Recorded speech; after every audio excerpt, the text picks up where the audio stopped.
क्या कभी सोचा है कि महज एक दिन में पूरा का पूरा इतिहास कैसे बदल सकता है? आज के इस विश्लेषण में हम 1526 के पानीपत के पहले युद्ध की गहराइयों में जाने वाले हैं।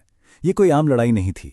ये एक ऐसा महायुद्ध था जिसने न सिर्फ एक बड़े राजवंश को जड़ से उखाड़ फेंका, बल्कि भारत के पूरे भविष्य की दिशा ही मोड़ दी।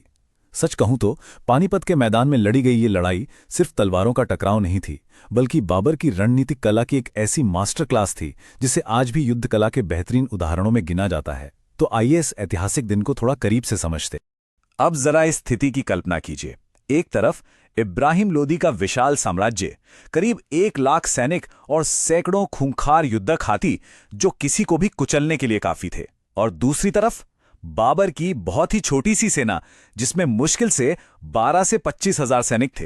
ये बिल्कुल उस मशहूर डेविड बनाम गोलियात की कहानी जैसा था। लेकिन इतनी छोटी सी सेना होने के बावजूद बाबर ने अपनी सूझबूझ और विदेशी युद्ध नीति से इतने बड़े लोदी साम्राज्य को एक ही दिन में बिल्कुल ताश के पत्तों की तरह ढा दिया। कैसे?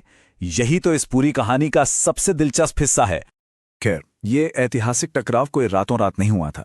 इसकी टाइमलाइन पे एक नजर डालें तो 1520 में बाबर पंजाब के लाहौर की तरफ बढ़ता है।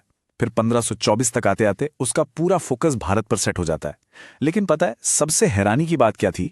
बाबर को यह मौका खुद भारत की अंदरूनी कलह में दिया था। इब्राहिम लोदी के अपने ही लोग उसके खिलाफ हो गए थे। पंजाब के गवर्नर दौलत खान लोदी और इब्राहिम के अपने चाचा अलाउद्दीन ने खुद बाबर को भारत पर हमला करने का न्योता दिया था, और इसी सब का नतीजा था 21 अप्रैल 1526 का वो निर्णायक महायुद्ध। लेकिन एक सवाल उठता है, बाबर हर हाल में उत्तरी भारत की ओर क्यों बढ़ना चाहता था? ये सिर्फ कोई राजनीतिक मौका नहीं था, इसके पीछे एक बहुत बड़ा जुनून था, तैमूर की विरासत। दरअसल बाबर मध्य एशिया के समरकंद पर राज करने का सपना देखता था, लेकिन उज़्बेकों ने उसे उसकी ही जमीन से खदेड़ दिया था। अपने पूर्वज तैमूर का साम्राज्य दोबारा खड़ा करने का उसका सपना वहां तो टूट गया। ऐसे में भारतीय उपमहाद्वीप उसके उस अधूरे शाही सपने को पूरा करने का इकलौता जरिया बन गया। इसी एक महत्वाकांक्षा ने उसे लगातार आगे बढ़ने का हौसला दिया। चलिए अब सीधे उस मुद्दे पर आते हैं जिसने असल में इस युद्ध का पासा पलट दिया, बाबर की सैन्य रणनीति। इसे रूमी या ऑटोमन टैक्टिकल मास्टर क्लास कहा जाता है।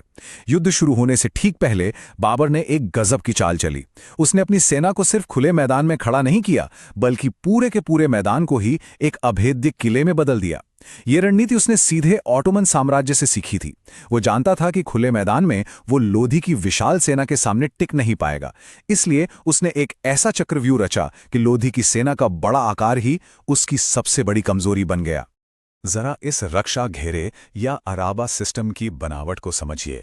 बाबर ने अपनी सेना के दाईं तरफ पानीपत शहर के घरों का सहारा लिया, बाईं तरफ गहरी खाइयां खोदी और उन्हें पेड़ों की मोटी डालियों से भर दिया। लेकिन असली खेल बीच में था। उसने करीब 700 भारी बैलगाड़ियों को जानवरों की मजबूत खाल से आपस में कसकर बांध दिया, और हर दो गाड़ियों के बीच जानबूझकर थोड़ी जगह छोड़ दी। ये खाली जगहें क्यों थीं? ताकि वहां से छुपकर बंदूकें और तोपें चलाई जा सकें और दुश्मन के हमले से बचा जा सके। ये सच में एक परफेक्ट किल बॉक्स था जिसमें लोधी की सेना का फंसना तय था। युद्ध का शंखनाद होने ही वाला था और दोनों पक्षों का अंतर बिल्कुल साफ था। एक तरफ इब्राहिम लोदी था, अपनी विशाल सेना और हाथियों के दम पर घमंड में चूर। उसकी सेना एक बहुत ही संकरे रास्ते से अंधी होकर आगे बढ़ रही थी। दूसरी तरफ बाबर था, अपनी जगह पर बिल्कुल शांत और डटा हुआ। उसकी सेना ऑटोमन स्टाइल वाले सुरक्षा घेरे के पीछे छिपी हुई थी। एक तरफ भयंकर अति आत्मविश्वास था, तो दूसरी तरफ आधुनिक हथियारों के साथ पूरी तरह से कैलकुलेटेड और तैयार रणनीति। और फिर जैसे ही लोधी की विशाल सेना उस संकरे रास्ते में घुसी, बाबर का वो घातक जाल एक्टिवेट हो गया। लोधी के सैनिक उसी फनल में आकर फंस गए जो बाबर ने उनके लिए बनाया था। और ठीक उसी पल बाबर ने अपना सबसे बड़ा दांव चलाया, तुलुगमा रणनीति। जब लोधी के सैनिक सामने खाइयों और बैलगाड़ियों के जाल में उलझे थे, तभी बाबर की तेज तर्रार घुड़सवार सेना ने दाएं बाएं और पीछे से आकर उन्हें पूरी तरह घेर लिया। लोधी के सैनिक इतनी बुरी तरह से फंस गए थे कि उन्हें अपनी तलवारें चलाने तक की जगह नहीं मिल रही थी। लेकिन जिस चीज ने इस युद्ध का आखिरी फैसला किया वो था एक बिल्कुल नया गेम चेंजर, बंदूक और बारूद। जब बाबर के तोपखाने के उस्तादों अली कुली और मुस्तफा रूमी ने अपनी तोपों और मैचलॉक्स का मुंह खोला, तो सब कुछ बदल गया। आसमान से आग के गोले बरसने लगे और तोपों की उस कान फोड़ देने वाली आवाज ने लोदी की सेना में भयानक दहशत फैला दी। सच मानिए, उत्तर भारत ने इससे पहले बारूद और धुएं का ऐसा खौफनाक नजारा कभी नहीं देखा था। इन तोपों की भयानक गर्जना का सबसे विनाशकारी असर किस पर पड़ा जानते हैं? लोधी के अपने ही युद्धक हाथियों पर। वो हाथी उस अजीब और बहरे कर देने वाले शोर से इतने घबरा गए कि वो वापस मुड़े और अपने ही सैनिकों को बेरहमी से कुचलने लगे। गाड़ियों के बीच से होती हुई गोलियों की बारिश ने सामने की पूरी लाइन को तबाह कर दिया। लोधी के सैनिक बिल्कुल सुन पड़ चुके थे और इसी अफरा तफरी के बीच इब्राहिम लोधी मारा गया। राजा के गिरते ही वो विशाल सेना पल भर में टूट गई और अपनी जान बचाकर मैदान से भागने लगी। अब थोड़ा रुक कर सोचते हैं। इस भयंकर खून खराबे के बाद की वो सुबह, उसने भारतीय उपमहाद्वीप में एक बिल्कुल नए युग की शुरुआत की थी। वो सिर्फ एक सैन्य जीत नहीं थी, वो एक भू राजनीतिक भूकंप था। एक शासक जो काबुल में मुश्किल से टिका हुआ था, उसने कुछ ही घंटों में उत्तर भारत के एक विशाल राजवंश का नामो निशान मिटा दिया।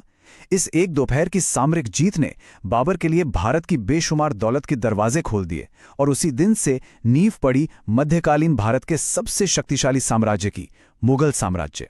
तो 1526 ये महज इतिहास की कोई तारीख या कोई आम संख्या नहीं है। ये एक ऐसा मोड़ है जिसने दिल्ली सल्तनत और लोधी राजवंश का हमेशा के लिए अंत कर दिया, और यहीं से मुगल साम्राज्य की एक ऐसी धमाकेदार शुरुआत हुई जिसने आने वाली कई सदियों तक इस पूरे उपमहाद्वीप की राजनीति, वास्तुकला और संस्कृति पर अपनी गहरी छाप छोड़ी। बाबर ने युद्ध के मैदान में अपने शानदार जाल, नई रणनीति और हथियारों के दम पर यह ऐतिहासिक जीत तो दर्ज कर ली, लेकिन यहां एक बहुत बड़ा सवाल पीछे छूट जाता है।